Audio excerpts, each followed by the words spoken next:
Let me introduce them. So Wendell has been with Magnapan since, what, 70s? 73. Well, I've been marketing for 50 years. So he's forgotten more than most of us will ever remember.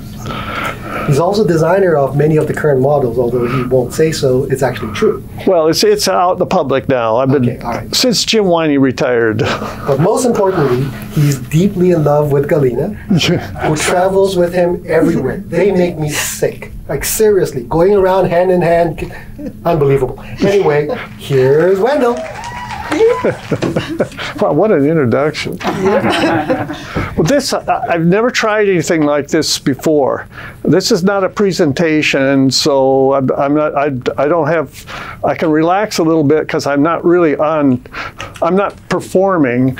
The idea is to have a focus group, but rather than us doing a video, taking it back to Magnapan, sharing it, etc., let's do it in real time so we can't filter out the negative stuff. I've got a topic.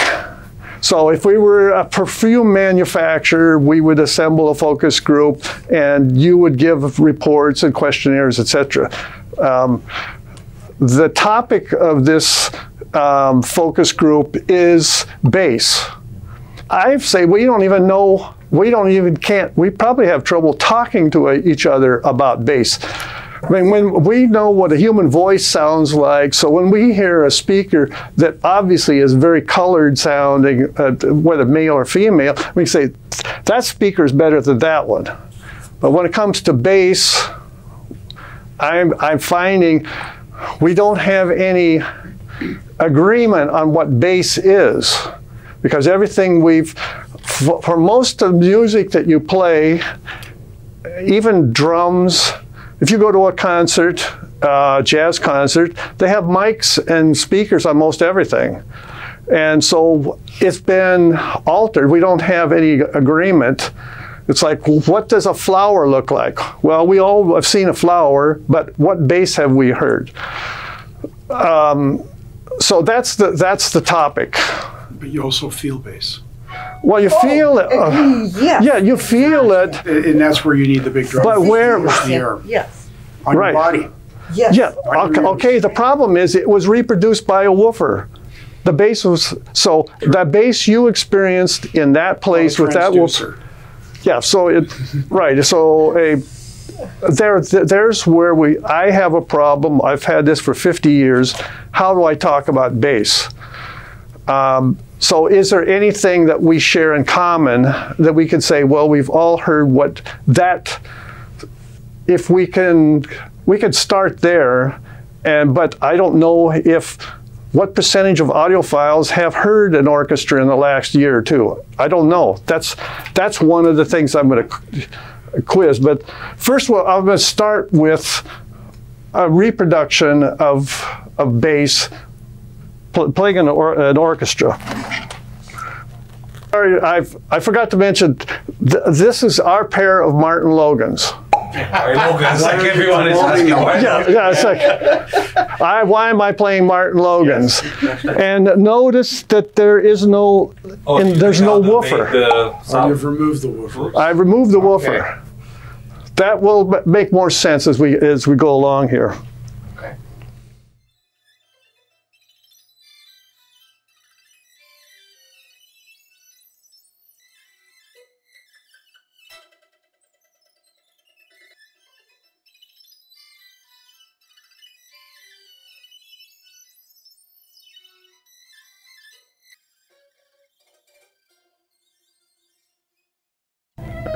Okay, Glenn and I went to a concert at Minnesota Orchestra Hall a few weeks ago. We sat in Jim Winey's seat, which is row 11. And that's we kind of say, okay, that's what orchestra bass sounds like. Now, I wish we had more people are in the 30-year range. How many have you heard a live orchestra the last year? Last night. Last night. How many hands? Wow. 2 of you? Okay. How in the last 5 years? Okay. All right.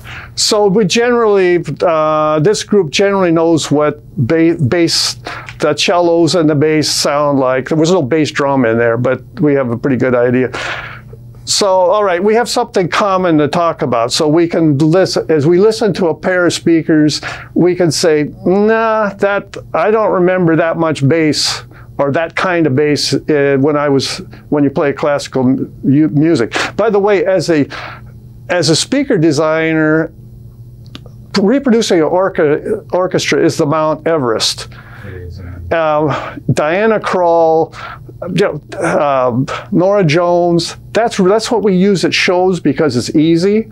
And a medium quality speaker in a bad room can sound okay. You try to produce an orchestra and Galina says, that sounds terrible. Yeah, because she's also on our listening panel. You know, the guys from Audio Research and Galina do a blindfold test, and we say, which one do you sounds more real? So we have some basis because all of you, most all of you have heard an orchestra within the last 5 years. We have some basis on that. As we do more of these focus groups, we're going to get groups where they haven't been. So what instrument would we agree that most everyone has heard?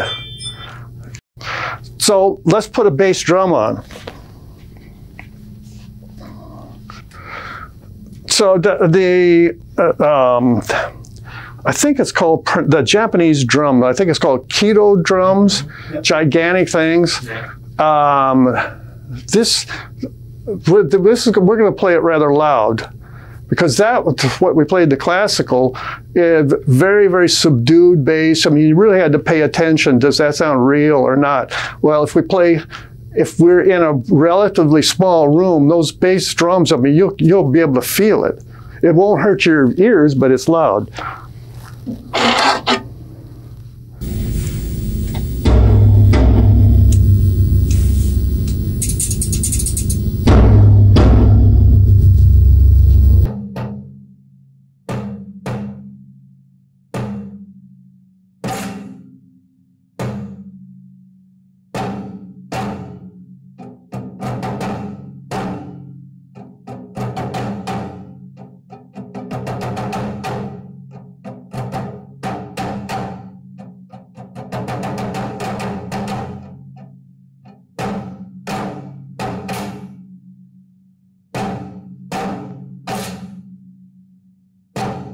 Okay, how long can you listen to that before you're bored? Is it how So I'm interested in some comments and questions.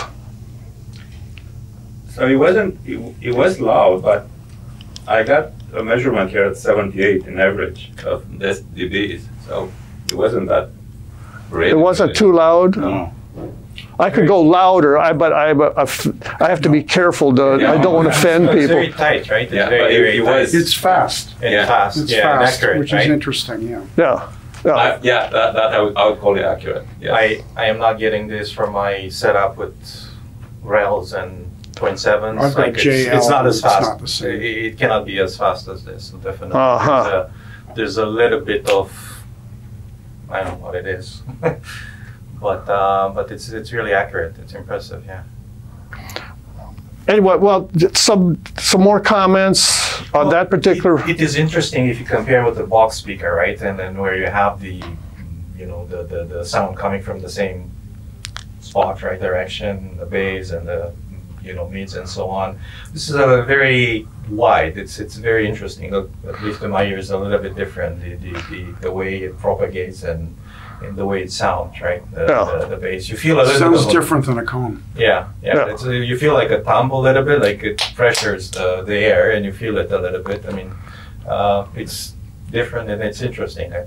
I like what I hear. It's just probably need to hear more, but it's totally different to sensation.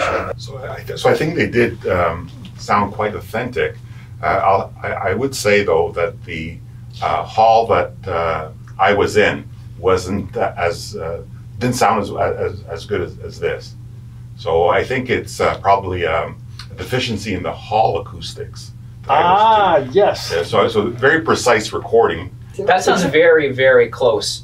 Like the last time I saw Dakota drums, I was the 3 rows back from the front, and it sounded remarkably like that. Like the feeling in the stomach, yeah, that sounds amazing. Yeah. That almost makes you wince. It does, and that's exactly the effect it had when I was watching it live. Like every hit almost startles you a bit. Yeah. Yeah, and I was like, oh, it really takes me back to that. Wait till the low ones really kick. By the way, we didn't pay him. It was reasonable. The lower frequency extension was not quite there, but it sounded clear, and this has got nothing to do with the sound. It sounded like it was Paganini, and it sounded very real to me. The bass extension was not as low. I think that what gentleman's saying reflects what I heard in the last hour sitting on that row, but I think sitting on this row closer to the rear wall, there's significantly more extension. I remember. Yeah, that's because that's standing wave phenomenon. Yeah, we can't have everybody sitting in the optimum spot. Okay. How about you? Punchy, Punchy. very punchy. Like they are in front of you. How about you? It's loud enough, but it doesn't sound real enough. It's really loud, but there's something missing. It's the real factor. It's not bad. It's not bad. Don't get me wrong. It's not bad. Maybe it's just a little bit too loud. I don't know. Now there's one little surprise I've got for you. I'm supposed to talk. I'm supposed to stand in front of the camera, Adrian. I got it. Okay. Don't talk off camera. You'll notice that one of the amplifiers is turned off. Oh, it's for the left one. The left. No, everything you heard was reproduced by the woofer. The orchestra, everything, just the woofers. Oh, that's interesting. Oh, yeah. Okay. So, okay. Those are the woofers on the outside. Yes, just woofers. Yeah. Why should I mean, don't try this. Don't try this at home. First thing I'm going to do. I swore the other speakers were on. Yeah. No, it's I only could have swear woofers. It was just the woofers. That was unbelievable. Oh my God. Okay. Interesting. That's fun. It's fun. Yeah. So, no, this is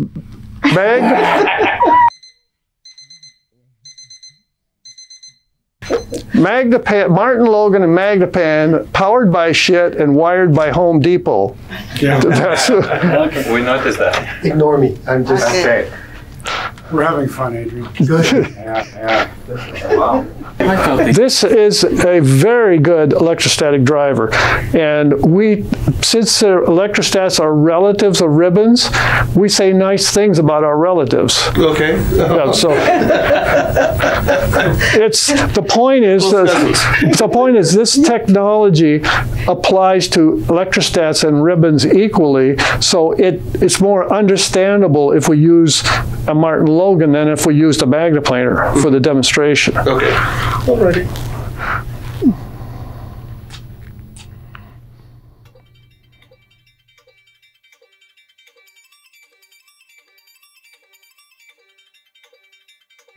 Okay, so we're not here to sell Martin Logans, but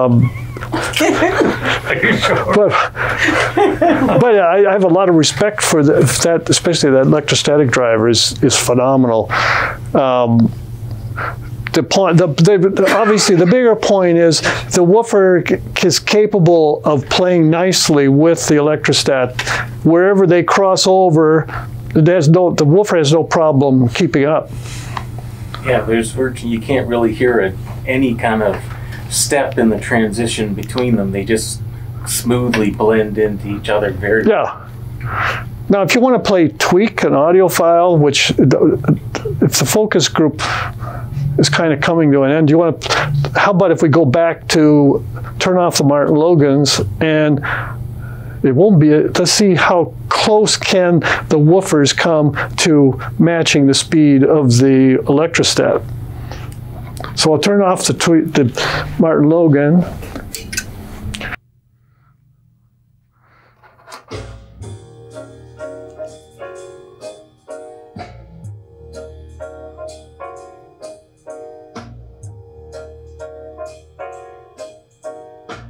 Kids, don't try this at home with your subwoofer. That isn't really possible with conventional woofers. But what we're trying to demonstrate is the potential from a designer standpoint. Now we don't, let's pick a driver, a line source driver that's really narrow, but we have to have a high crossover point, but we don't want to hear the woofer.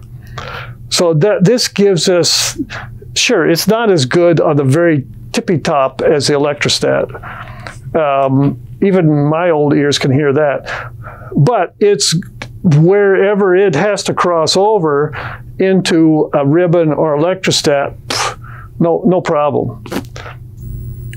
I was going to say, it's just sort of lacks that top bit of the sound stage there that just kind of brightens it and sort of places the instruments a little bit better. Yeah. But, you know, from... You mean the Martin Logan? You have the Martin Logan. Yeah, right, yep. But, you know, for a lot of people, they would never know that and never necessarily miss it. Correct, yeah, yeah. I'm sure so we don't want to have, like one lady said, somebody said it here, that they would be satisfied with just the woofers. That's not the kind of response we want to hear. No, I don't think so. No, the trumpet didn't sound very good. If you're just going to listen to a movie or TV, then it might be, you know, home theater would probably be more than adequate. Yeah. But like if you want to listen to classical music or, you know, somebody's solo vocal artists and whatnot, it just doesn't have that kind of impact and fluidity at the high. Right, exactly, yeah. But like I said before, the way they transitioned when you were demonstrating the Martin Logan was really, really nice and smooth. Yeah, you should not be able to hear it. Yeah. This is the proverbial fork in the road for Magnifan. Now we have the technology that we can make narrow panels that sound like the big panels. Oh, with window, I would say I went from 1.7s to the LRS because it fits in and I'm not losing as much as I thought I would have lost by going down to the LRS. It's a fantastic how big speaker. is your room? It's probably 20 by 10. Ah, okay, yeah. The 1.7s were a bit too big. Right. LRS are perfect. That's a common problem. Well, it's a problem in our house. We have 0.7s. We can have anything we want. Yeah. And the LRS and the 0.7 are the only thing that will fit in our room. We can have 3.7s for free. Yeah. And funny thing was it's where to put them. That was a problem. The LRS are there's no room. Yeah. So that's why we're excited about this concept of a dipole woofer that acts just like a big panel. Yeah.